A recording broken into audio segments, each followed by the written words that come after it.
Okay, this is yesterday. Today it is Tuesday, January 23rd.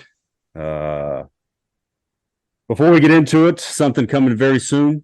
USA Knut Fortæller, a subscription-based, timeless universe of journalistic features where we slow down the pace and take you out to the farthest corners of America's complex soul with the help of text, audio, and video, perspective, reflection, and analysis. Every Friday, a new feature will be published that examines topics about the land of the free under a microscope, which you can enjoy over the weekend. 59 kroner a month, cup of coffee, one less beer a month, basically free. 590 kroner a year, where you get 2 months free. So incredible deal, incredible value. USA Knut Fortæller coming soon. Speaking of that, men, how are we? We good? Yes, sir. Very good. Good. Very good. Speaking of USA Knut Fortæller, Alexander, we'll start with you. You were just I guess our first rollout, whenever it comes, will be kind of your trip in the U.S. recently. You went in December, just before Christmas, to the great state, my home state of North Carolina. Tell us what's to come. It's our first one. How was the trip? What'd you do? What'd you see? How was it? Well, it was a fascinating experience in many ways. And what we will do when we launch this endeavor of ours is basically to, roll it out with what I experienced and what I saw and examined. And I can say now that it will be a 3-part series where I sort of dive into the mood of the state, in this election year. And I do it in 3 ways. I examine how guns are such a big part of the way of life, and how that is also, in a sense, intertwined with your political standing. And then I sort of take it from there, and I dive straight into, why, especially out in the rural areas of North Carolina, why, conservatism and why a candidate like Donald Trump has such a great standing there. And I try to sort of, explain that entire dynamic. And then I finish up with going into the metropolitan areas of the state to sort of examine, the opposite side.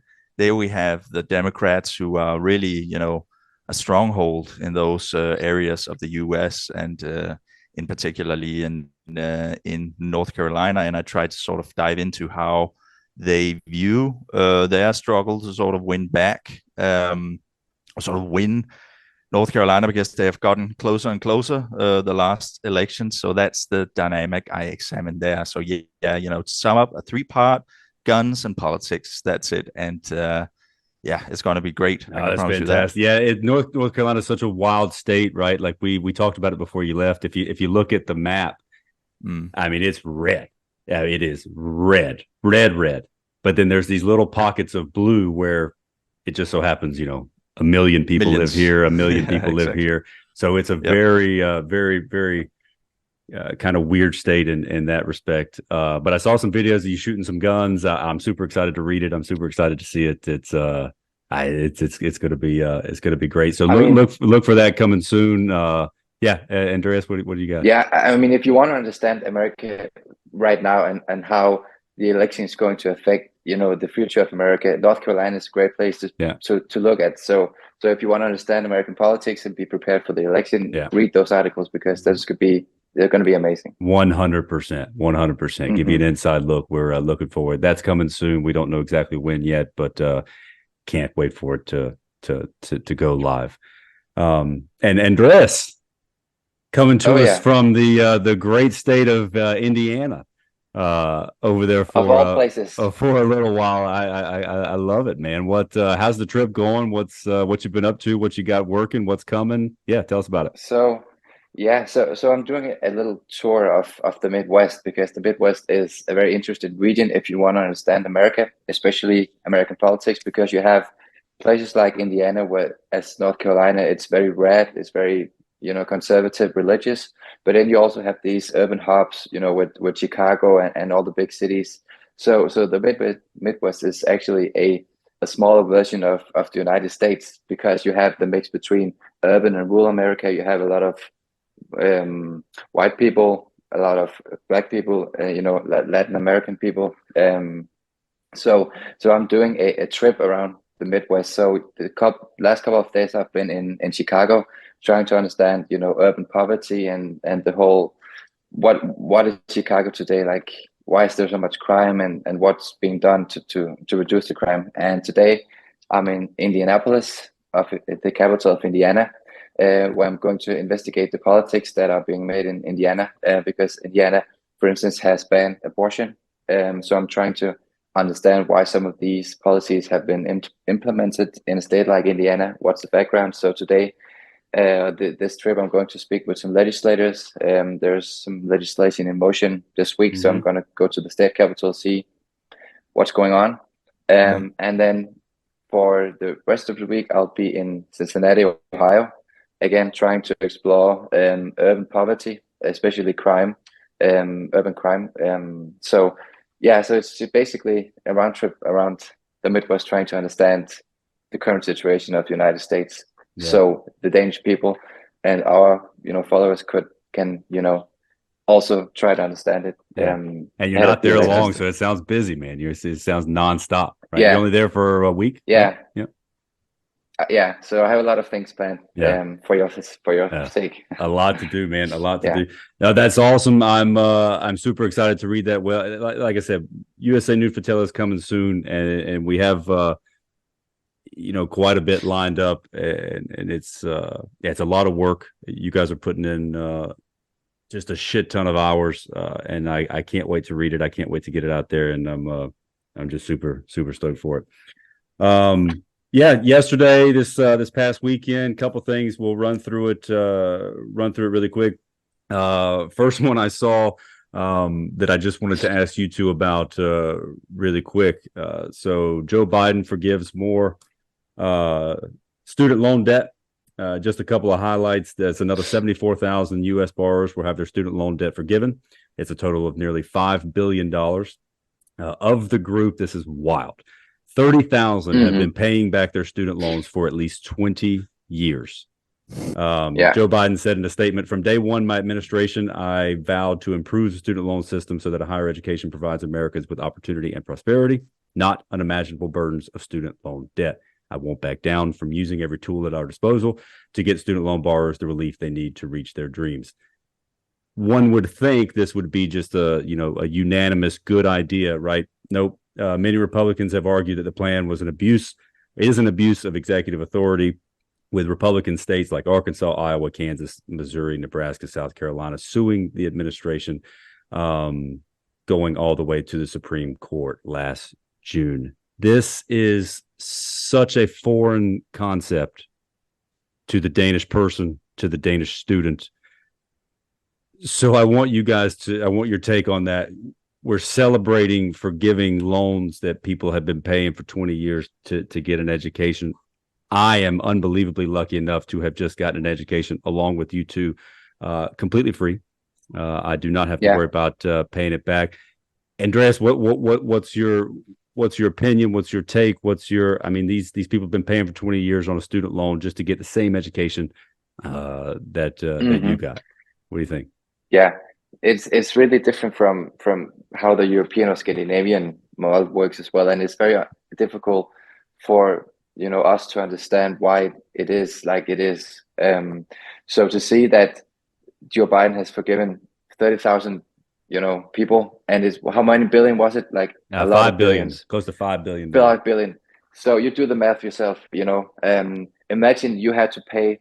I was a student in Ohio, right? And if it wasn't for the University of Southern Denmark's agreement, I would have paid 100,000 crowns per semester. Mm-hmm. So that quickly, adds up. Yeah.